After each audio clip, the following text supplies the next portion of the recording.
Welcome to the Rim Break Rodeo. We hope this video helps. You start by preparing the site.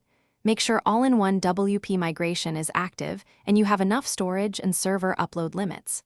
Once done, open the plugin and choose Export immediately. Select or deselect file types to slim the package.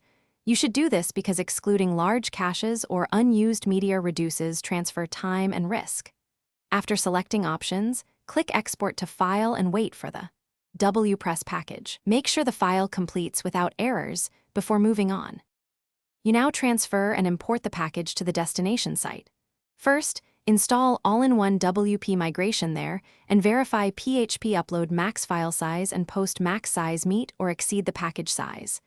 If the dashboard upload fails, use FTP to place the WPress in the plugin import directory or use the FTP client import workaround. Then open Import, upload the file, and watch the progress bar.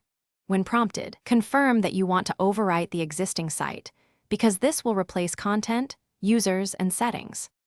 Finish by logging into the migrated site and resetting permalinks to avoid 404. Go to Settings, right arrow permalinks, and save.